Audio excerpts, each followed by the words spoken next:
You built an amazing app. It was great, but here is the problem, so did 20 other startups. You are all in the same pool, fighting for the same users. It's bloody, crowded, and exhausting. But what if you didn't have to fight at all? What if there is a way to win by making the competition irrelevant? That's the promise of Blue Ocean strategy, creating an untapped market space where you make the competition irrelevant. In this video, we'll explore what Blue Ocean strategy is and how it differs from other strategies. We will look at inspiring examples from Uber to Slack and break down practical steps to help you chart your own course into a blue ocean of opportunity.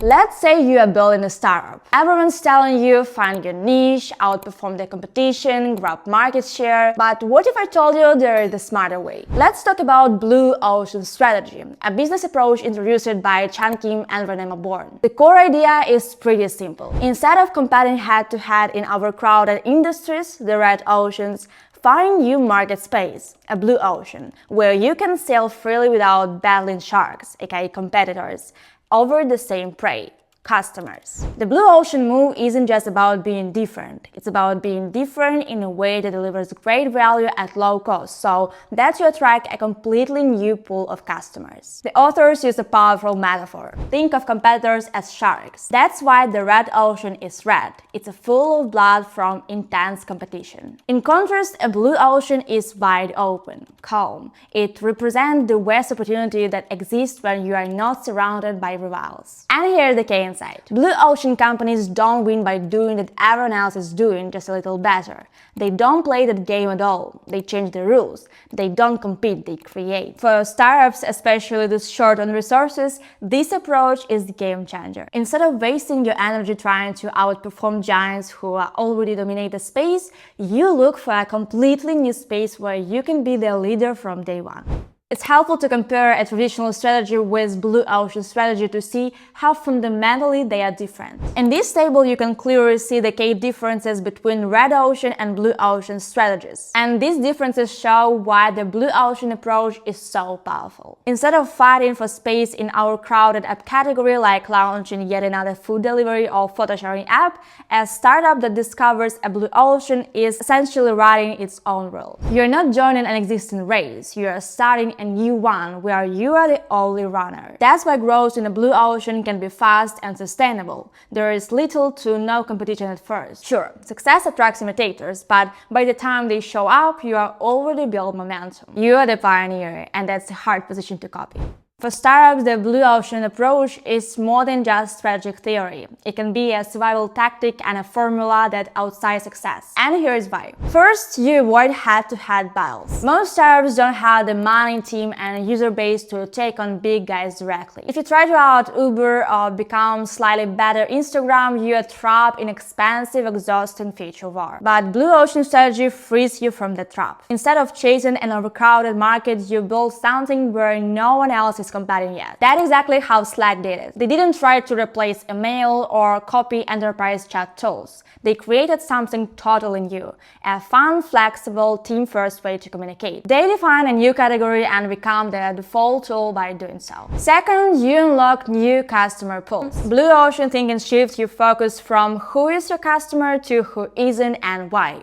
Maybe people avoid your category because it's too expensive, too complex, or just not designed for them. That's what the insight behind Airbnb. They didn't go after huddle customers. They target people who wanted a personal, affordable stay and host with spare space. They turned non-travelers into travelers, homeowners into hosts, and in the process they created a whole new market. Third, you change the game and the metrics. In the red oceans, everyone's competing on the same features. Faster, cheaper, and bigger. But blue ocean startups change what people care about. Just like Cirque du Soleil, they ditched the animals and clowns, added theater and music, and ended up creating a premium adult experience that wasn't even in the same category as traditional circus. They didn't try to beat the circus, they made it irrelevant irrelevant. And that applies to software too. Instead of adding more enterprise features like everyone else, you must strip the cluster and add personally fun and usability things no one else is doing. You gain more growth with less pressure.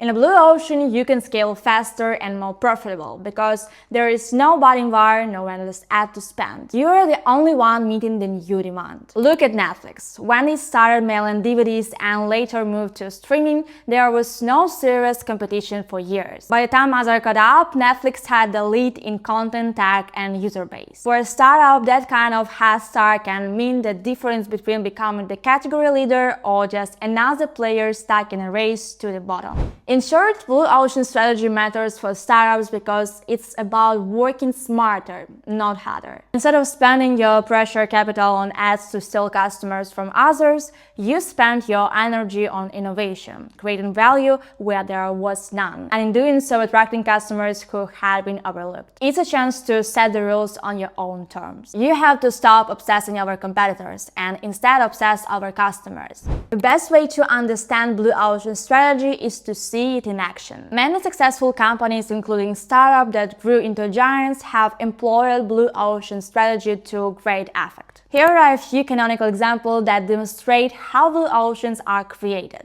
Uber didn't try to outdo taxis at their own game. Instead, it created a seamless app-based ride experience that removes pain points like hailing on the street, guessing fares, or carrying cash. It initially focused on upscale black car service, and each taxis weren't serving, and expanded from there, rewriting the rules of urban transport. Airbnb didn't compete with hotels. It unlocked a hidden supply of rooms but letting everyday people rent out their homes. Travelers got affordable aesthetic stays, and homeowners become micro-hosts, a peer-to-peer model that created an entirely new customer segment. Slack didn't just improve email, it bypassed it. With real-time messaging, searchable channels, and integration, Slack made team collaboration fast, transparent, and fun. It was so different, so became the default tool for many teams before competitors could even react. Netflix had repeatedly escaped red ocean by moving early. First with DVD by mail, then streaming, and later original content. Each move opened up new uncontested territory and left competitors scrambling. Instead of competing with traditional circuses, Cirque du Soleil removed costly elements like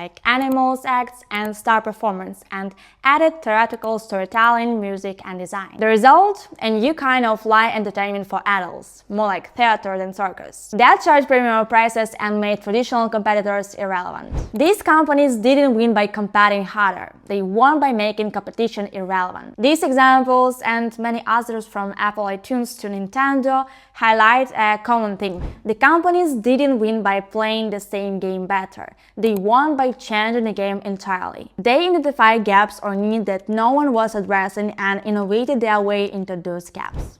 All those Uber and Cirque du Soleil stories are inspiring, but how do you actually build a blue ocean as founder? It takes structured creative thinking plus practical action, and here's the roadmap. First, spot the pain points. What do people tolerate but secretly dislike? Uber removed the hassle of hailing cabs and paying cash. You can find insight by reading reviews, interviewing users, and mapping their daily struggles. Pain points often hide huge overlooked opportunities. Second, look beyond current users. Think about non-customers. Why aren't they using any of the current solutions? Maybe they find apps too complicated, too pricey, or too specialized. Blue ocean often live in these ignored segments, so understand them and you might unlock a new market no one else serves. Apply the eliminate, reduce, raise, create framework to reimagine what matters. Ask yourself, which factors or costs can you cut completely? What is over-delivered and could be simplified? What should you do much better than the status quo? And what brand new value can you introduce? This framework helps break out of competing better and move toward competing differently. Focus on value innovation. Make sure your new idea delivers a big leap in customers' value and is viable for you to operate. A blue ocean should delight customers while benefiting your cost structure, not just look innovative on paper. Test, tweak, validate. Blue oceans still need testing. Build quick prototypes, landing pages, or demo videos to see if users actually buy it. Interview target customers, run small pilots, and gather feedback before you scale. Blue ocean or not, you are still a startup, so test before you bet big. Pivot or persist. If initial tests flop, stay flexible. Maybe you found the wrong ocean or explain it poorly. Adjust and retest. But if you see a signal that users love your idea, double down fast. Breaking new ground means some confusion at first, but with validation, you will know to commit. And lastly, educate the market. In a truly new category, your audience might not even realize they have a problem yet. So tell the story, use videos, demos, and content to help them get it quickly. Dropbox early explainer video or Uber word of mouth growth show how vital education is to win over a market that doesn't even know it wants you yet. So if you follow these steps, you are basically bringing a startup mindset to blue ocean strategy. It's about finding a problem no one is solving, building something bold and useful, and testing it. Don't just copy what's already out there. Cut what people don't really need or serve a small niche that others ignore. That can turn into a huge opportunity.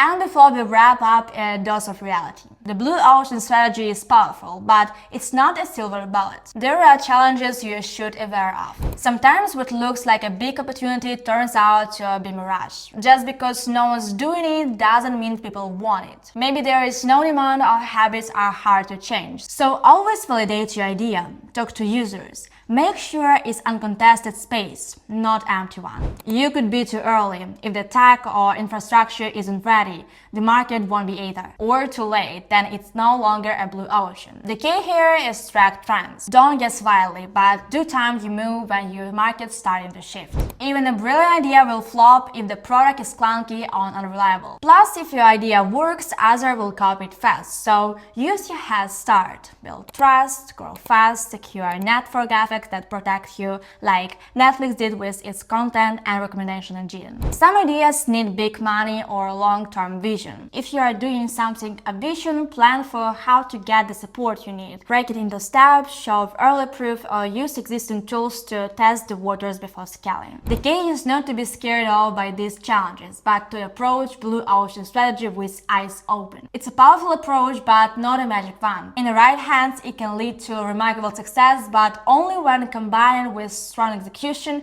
adaptability, and a solid team to navigate exchanged waters. As a founder, it's easy to get caught in a red ocean, fierce competition, constantly watching rivals, adding one more feature, or cutting prices just to win a few more users. But the stories of breakout startups show something different. Success often comes not from playing the same game better, but from creating your own new game. That's exactly what Blue Ocean strategy offers. Instead of asking how can we beat the competition, it challenges you to ask, who else could be my customers? Or what if we stop doing what everyone else does? It's about creating new value, not just competing on what already exists. For founders, this shift is powerful. It moves you from a mindset of scarcity to abundance. This opens the door to bold innovation, the kind that doesn't just difference but redefine the category. Think Airbnb or Slack. They didn't win by being 10% better. They stood out by being different in kind, delivering that "where have you been all my life" experience. So while building your product, pause and look around. Are you swimming in a crowded Red Sea, or is there a blue ocean waiting for you to discover? This approach invites you to be part entrepreneurial, part explorer. Yeah, it's uncertain, but the reward is the market of your own and a chance to define the future of your terms. And you don't have to leap all at once. You can start small, build one unique feature, serve one overlooked segment, and keep pushing. That's how new categories are born. The dream isn't just to compete, it's to lead. Or as Wayne Gretzky said, don't skate to where the puck is, skate to where it's going to be. Thanks for watching. If you found this helpful, don't forget to hit the subscribe and like button. Check the links below and follow us on social media for more tips and updates. And if you're ready to take your startup to the next level, visit molfar.